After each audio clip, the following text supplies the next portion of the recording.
It might be to be an inner child, to be a child-natured person forever, or animal forever. It might be to protect, to be devotional, to teach people to cooperate by being cooperative. But all animals have a set purpose, and when someone's having a conflict with their animal, usually they're not understanding the animal's purpose, and usually they're not clear about their own purpose. Jesse, did you want to say anything about that? Yes, he's explaining that he is always being in a place of compassion with all beings. That's part of his purpose, and it's very simple. He doesn't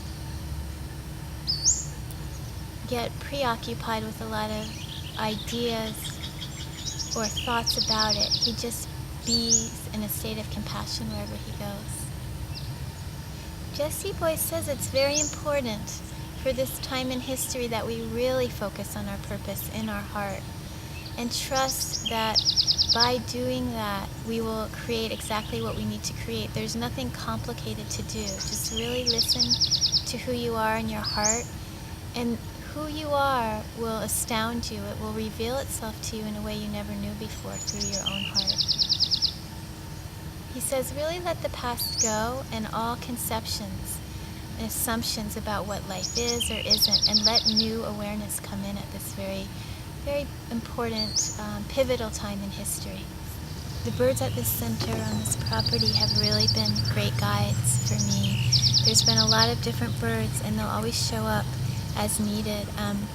There's a woman, Catherine, who calls me, and when she calls, the hawk comes. So different animals are coming for different people, and one time I asked in the morning would there be somebody coming to assist me with my client, Linda, and I was told a goldfinch was coming, but I didn't know what a goldfinch looked like. I was not familiar with goldfinches. And I went upstairs, and Ray was out on the deck, and he was meditating.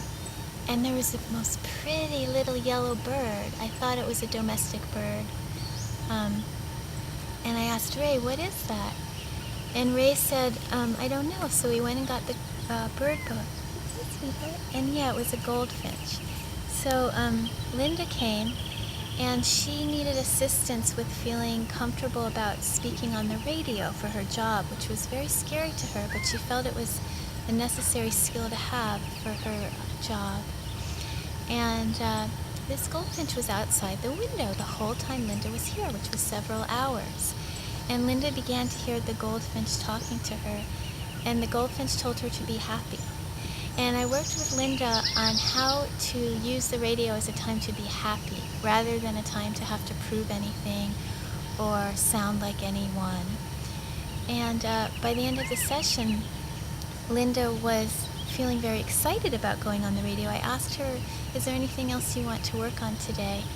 And she said she wanted to work on the possibility of attracting an ideal life mate.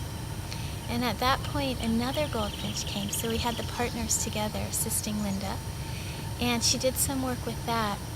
When she left, both of the goldfinches left, and I never saw them again, but Linda has called me and told me that she now frequently sees goldfinches that come to assist her. We also had a hummingbird last summer who assisted me with a big workshop here.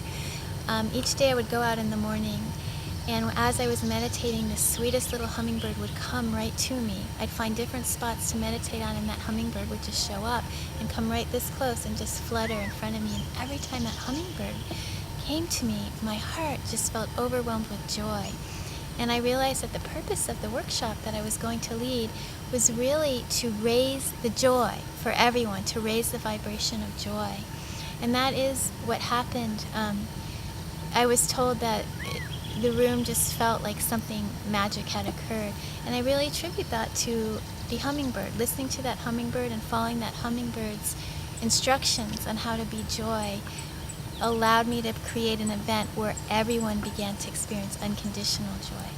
And unconditional is really what all these workshops are about, and what these animals are here to teach us. They're here to teach us, who cares about circumstances? You can be happy doing anything. I was giving a talk this morning at 7:30 in the morning, and I was running really late.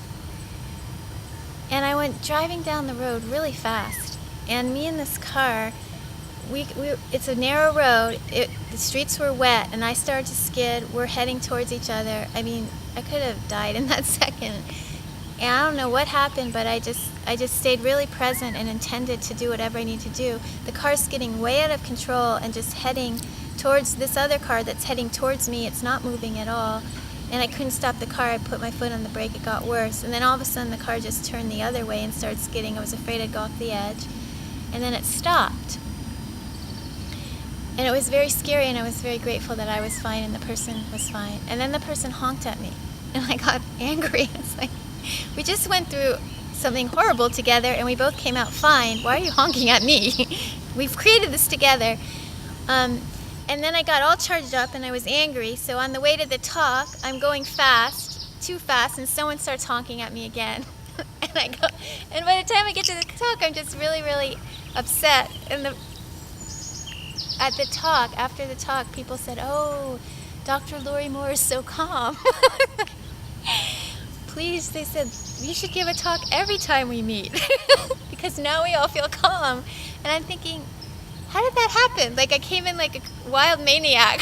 I'm screaming, and I'm not usually a person I'm cussing my head off. I'm just like, and I thought, well, how it happened really is because everything happens in the moment. You can be feeling really upset and angry one moment, and a second later, you can choose to just calm yourself and be happy. When you take yourself to a high happiness vibration, your life becomes only intention. You intend to be at peace, you intend to drive down the road smoothly, you intend to only pass drivers who are mellow, you intend to give a great talk. Your life becomes what you intend. So no matter what you did in your past, or what you think your parents did to you, or what you expect in your future, or whatever's on your mind right now, in this moment, by placing your heart on gratitude and choosing what is your most important intention. Is it peace? Is it success? What is it? You have it. You have it right then and there. You can be, do, or have whatever you desire simply with your intention.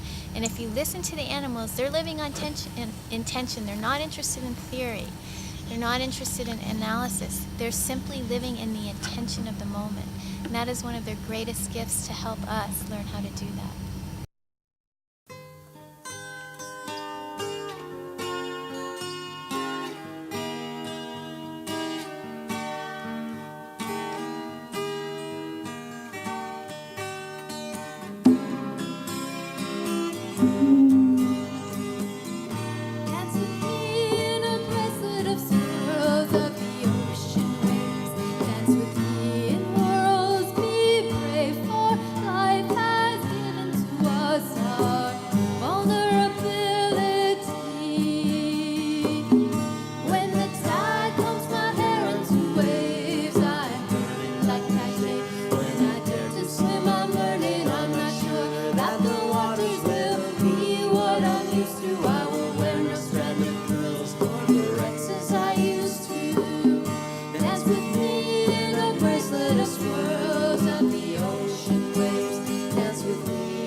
Time now for our keynote address. And perfect, a little bit of a breeze in the sunroom. They named this place right. I was here emceeing a luncheon last year, and I think we just about expired. It gets a little warm in here, but it's perfect right now for our 3 p.m. keynote address by Dr. Lori Moore. Dr. Lori Moore has a PhD in expressive psychology, a licensed marriage and family therapist, best known for her book, Creative Intimacy, A Practical Guide for Better Relationships. She's done many TV and radio appearances, The O'Reilly Factor, and Lived, The Ricky Lake Show, and has been featured in Red Book and Reader's Digest. Today she'll be speaking on the 8 guaranteed steps to success and happiness. I think we'll all be listening closely. Please welcome Dr. Lori Moore.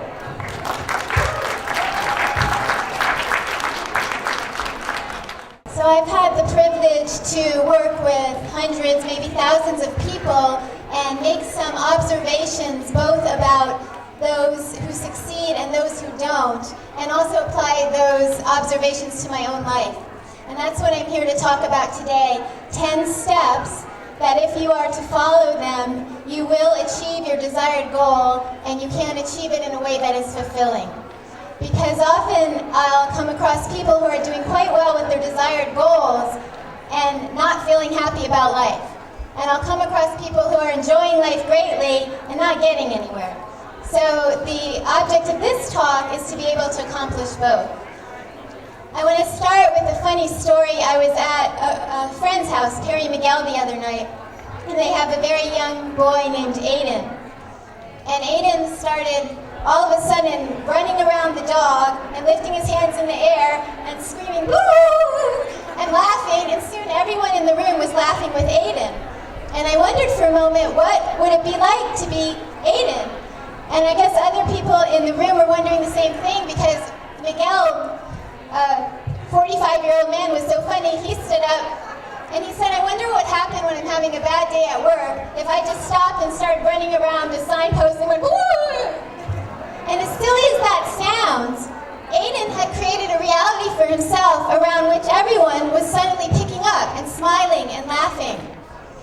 What you intend is what you are going to experience. What we're taught to think is that maybe we get up in the morning and events happen. And when the events happen, we have feelings about them. And then when we have those feelings, we have thoughts about that. I'd like to propose that perhaps it's happening the other way around. That perhaps you are having an intention about life. Maybe you wake up in the morning and your intention is peace. Maybe without admitting it to yourself, your intention is conflict. Maybe it's success or joy or failure or love.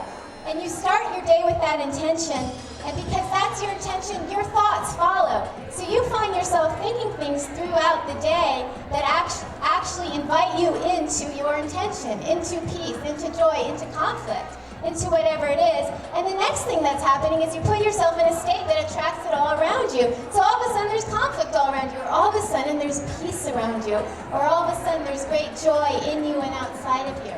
So I invite you to experiment with this. Animals have taught me very much. There was a day when I was walking up and down my driveway grumbling to myself about how I was overworked and stressed, and the beautiful red-tailed hawk came and just flew right over me, inches above, and took my heart. As that red-tailed hawk flew over, I just felt my heart melt into this place of unconditional joy, where I really didn't care anymore about how hard I was working or what was happening. I just remembered how joyful life is. I am calling to you, calling to you, calling to you, calling to you. I will never go. I need your eyes, your ears, your arms, your life, your love for my love to continue to unfold. I am your song. I am your song. Your human song.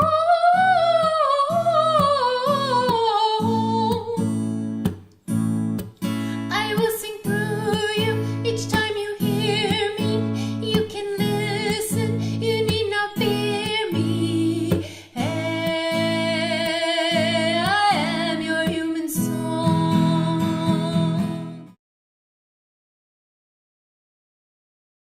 A couple of years ago, I had a cat I loved very much. His name was Jesse, and Jesse was quite a rambunctious character, and Jesse started becoming friends with a neighborhood cat who was not a domestic cat, who was an out-in-the-wild cat. And unfortunately, or what I thought was unfortunately at the time, Jesse and this cat took off and began to play games with coyotes, where they would get in the trees and chase the coyotes. And this Jesse had diabetes. I had gotten him at the SPCA, and when I picked him up, he had quite a lot of physical troubles. So he needed to take insulin, and he wasn't in a good position to be spending a lot of time up in a tree with the mad coyote, because some coyotes got really upset with him. And I lost my cat to the coyotes, and it was a very, very deep loss for me. At the time, I had been speaking to an animal communicator who told me that my cat was going to reincarnate and that my cat was going to find me and come back to me. And coincidentally, a psychic attended one of my workshops, and I didn't ask her, but she told me the same thing, and I started to wonder, could this be possible? It was a little much for me, but the animal communicator said that Jessie was instructing me to find a cat that I really felt tender towards. Jessie was going to return. So I went around looking for a tiger striped cat, because that's what Jessie looked like. He looked like a tiger, a gray tiger, and every cat I'd find who was a little gray tiger striped kitten, I'd approach, and cats have always loved me, but during this time period, every single one of them would run away. So I called the cat communicator back, and she said that Jessie said that he was not going to be a kitten, he was going to be a big cat. And this was confusing to me, and she explained, the cats aren't so attached to their body and personality in the way that we are. They're very aware of their soul. And the cat, Jessie, the soul, would switch souls upon arrangement with another cat and take that cat's body. So this was getting to just be more than I could believe to be true, but I wanted it to be true so much. Eventually I found a cat at the SPCA named Shadow, and I decided I would take Shadow.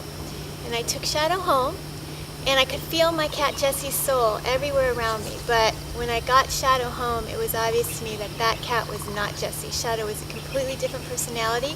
Jessie was very bold and ran the show. Shadow was very timid and shy.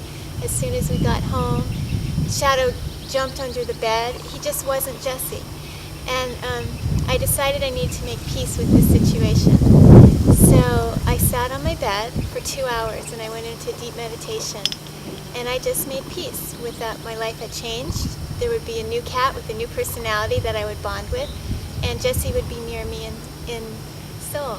I sat on the bed, and all of a sudden, Shadow jumped up and looked at me in the eyes very deeply and gazed into my eyes for about an hour. And I had prayed, Jessie, if you do come back, look into my eyes, because that's the only way I'll know it's you. I knew it was Jessie, and because I had a little bit of doubt, Jessie proceeded to do all kinds of things to make sure I would know it was him. He used to turn around in a circle and then mush his back close to my chest. And so he did that, and we went into the kitchen to get his food. And if I didn't give him his food of choice, he would give me a little nip on the ankle, and he did that.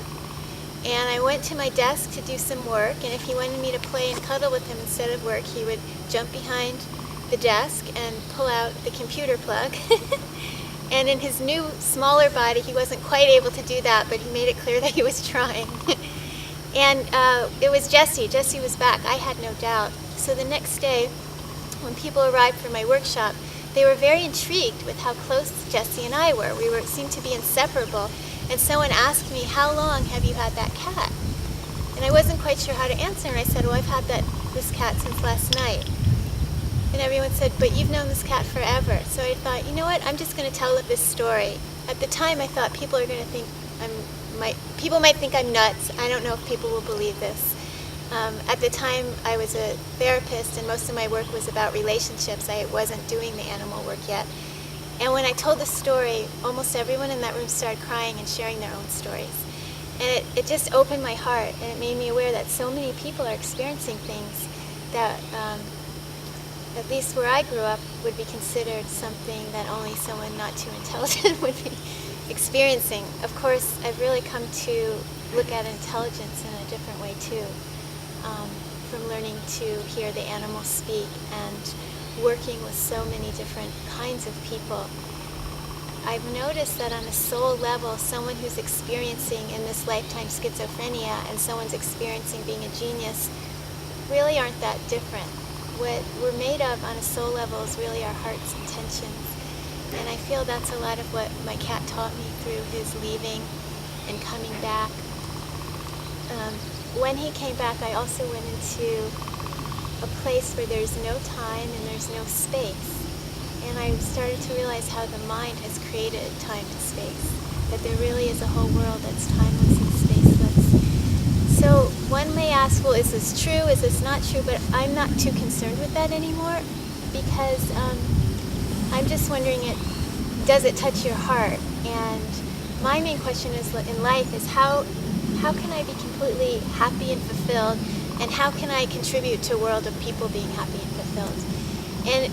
And in proving and researching and finding out if something's true or not, you can always find one person or one group who's going to prove one thing's true, and another group's going to come up with the details and research to prove the opposite's true.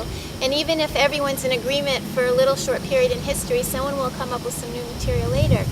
So I'm more interested in how do we create a human race where we can uplift each other into joy and love and miracles and celebration. If you sit everyone in a circle around a vase of flowers, and you give them each an incredible camera that's supposed to be very accurate, everyone will have a different picture they take. In the same way, if everybody in the world is perceiving something differently, experiencing something differently, having a different perception of life, perhaps it doesn't matter who's right or wrong, but perhaps what matters is that we each come with a gift. We each come with an intention, something we want to give to life, something we want to receive from life, and something we want to learn from life. And my question is, how do we create a human race where the way we treat each other is based on that, on celebrating and honoring and seeing who stands before us? And it's the animals, Jessie being my greatest teacher, who have taught me more and more about that, about unconditional joy, about unconditional love, about unconditional peace. A woman who used to attend a lot of my seminars at that time, Jerry, came over. Jessie ran and greeted her at the door and walked her in like he always did with Jerry. And she said, "Oh, Jessie's back." So a lot of people recognized it was Jessie, and other people were suspicious, critical, thought that in my deep loss I had constructed this imaginary reality. Someone said to me, well, what is imagination? Isn't everything that we think up what eventually outpictures, and isn't everything that's outpictured something we've imagined? I tend to believe that whatever we're willing to imagine can come true. And I see this with my clients who come in about relationships over and over. Those who decide they're going to be in a relationship, a partner, couple relationship that really celebrates life and joy, tend to be able to attract that and create it, and perhaps go through some dating with others along the way that doesn't work out. Other people will come in complaining about their partner, and their focus is on what's not working, and instead of imagining up what they want to create and then manifesting it later, maybe they'll break up with that partner and then go find someone else to complain about. What I'm saying is what people focus on and the limits which they set on themselves are going to show up in what they're able to experience in life. Another thing that really opened my mind was when my mother passed away many years ago. And it was a very touching story, but I was not able to be with her at the time that she passed in body. However, I was on an airplane, and I know the moment she passed because I was looking at her in the eyes, and I was telling her how I embraced her and I loved her. And I felt that she grew up in a time, in a generation of women where anything they might have felt anger about, they weren't given good tools to turn that anger into positive strength, because they were really forced just to hide that anger. And something inside me said, look at your mom and tell her you love her, you embrace her for all she is, including her anger. And I was doing that on the airplane, although she was in Maryland. And right when I did that, I felt her soul rise out of her body.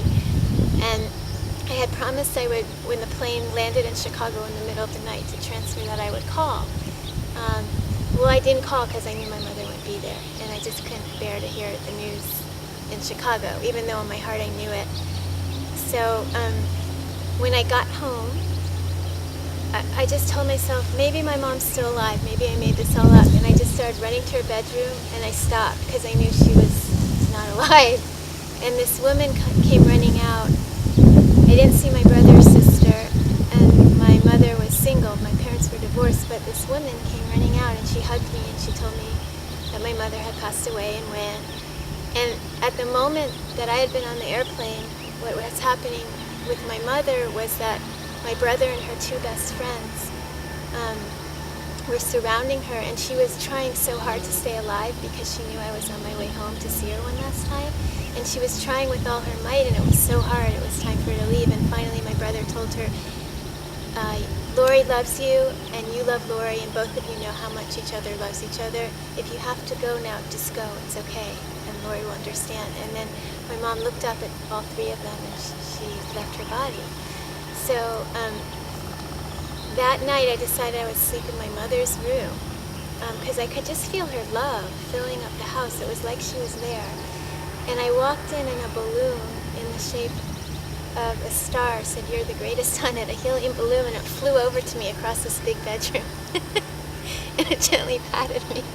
And I felt like I was a little child again, and my mother was bending down to kiss me. And I said, "Am I imagining this?" And I walked out, I walked back in, it repeated the same thing. And I went to get my brother, and I said, "Go check out something in Mom's room, see if you notice anything." He noticed the same thing. And so for about a week, this balloon did all kinds of amazing things with us. You could feel my mom's energy all throughout the house. And she had promised us, if I can find a way to communicate with you, if I do go on, I will find a way and it will be fun. And that's what she did. And I put a video in of a play that I had produced in California that she hadn't gotten to see, and she had been waiting to see, in this screen. And I turned it on, the balloon flew over to me, was right next to me. We watched the whole video together, and the balloon, as soon as the video was finished, turned and went. And then I heard my sister, who's she's mentally challenged, on the telephone, and I overheard her say, "Well, when our mother was a woman, things were good, but now she's a balloon." So it was quite a week, just one thing after another. But one night, the balloon came over and just sat by me, and I closed my eyes. I saw this light tunnel, and I knew my mother was going into a tunnel of light. And after that day, the balloon was just a balloon. There was one other thing. My brother came in the room one day, and I was crying, and he said, "Do you want to talk about what you're crying about?" And I said, "I'm crying because I really wish that I could give my mother one last hug." And the balloon came over to me and just started patting me all over. So after all this happened, I was so happy that I had shared it with my brother and sister, because as years went by, I know I would have doubted it, but because they also experienced it, it just opened my heart to all kinds of new experiences, which ultimately led me to hear the animals talk, and the flowers and trees talk, and the sun talk, and listen to the messages that animals in nature are telling us. I am your land. I am your earth. I am your earth. I am your land. I am your land. I am your land. I am your heartbeat. Each time you choose me, you can love me practically. You'll never lose me. Hey, I am your earth. I am your land. My name is Sunny, by the way, and I am a light worker, energy worker, and I also am an esthetician. The horse experience was really, really profound for me because it brought up a lot of stuff, and then when I got home, I had some dreams, and the next morning, I realized by the dreams and the processing that the horse experience was so much a symbol of my mom and my not feeling like I was really loved. I felt it was such a conditional love, and how I acted was if I was going to be loved and approved of, and not forgiven if I wasn't perfect. And I did some processing that next morning, and was talking about it to a friend, and really going through it and crying, and realized that in this, I realized that it wasn't that my mom didn't love me. It was my interpretation.